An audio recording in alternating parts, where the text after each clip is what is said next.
So now you're in sports, you're in middle school, you're the running back for the team.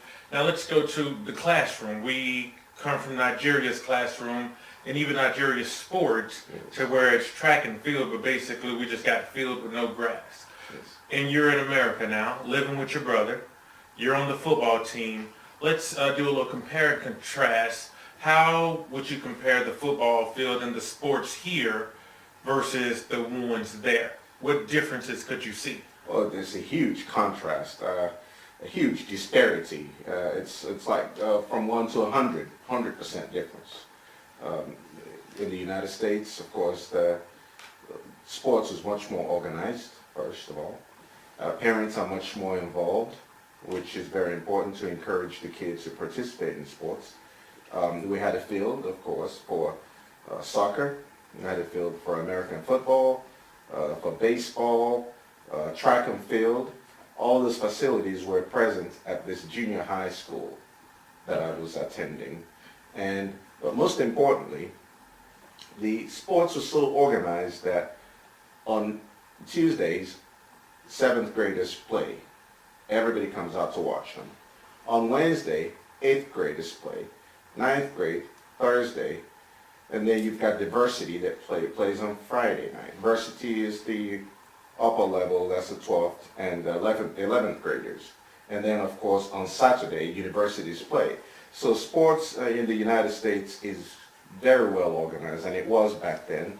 And that created an incentive for children to want to participate in sports because they all wanted to perform in front of their parents and other parents and come out on TV every now and then. Okay. So that was an incentive for us to do well in sports, but there was a catch. In the United States, there is a rule called no pass, no play. That rule essentially means that if you get anything, any grade, 70 or below, if you get 69 or below in your class, you can't play in sports. You can practice with the team, but you can't play on those performance nights.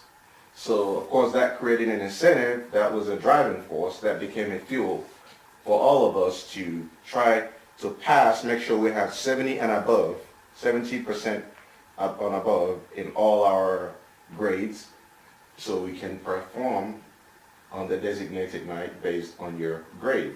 Now, did you have any issues with this? Now, based off the no pass, no play, was it big deal back in Nigeria?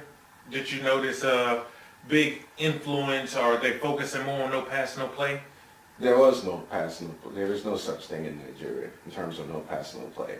And what it is a carrot and stick Yes. type of thing, strategy that they use in the United States. They still use that strategy here, where the carrot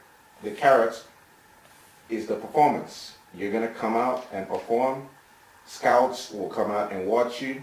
If you do well, you get scholarship to big universities. So we all wanted to perform on those nights. That was the carrot. Now the stick is if you fail, you can't perform on those nights. Yes. And of course, every kid wanted to get a scholarship to a big university. So we all came out in the classroom and wanted to do well and pass our grades, and actually that helped me to become a straight A student. So I ended up making all 90s as opposed to 70s or 60s. So all my grades were 90s, and I was considered a straight A student, both in junior high Yes. and high school. So the no pass, no play, it really helped you out. It helped you focus in school. You had no issues with it. You wanted to perform. Obviously, you knew you were good on that football field, and you wanted to perform on that football field, so you performed exceptionally well in class.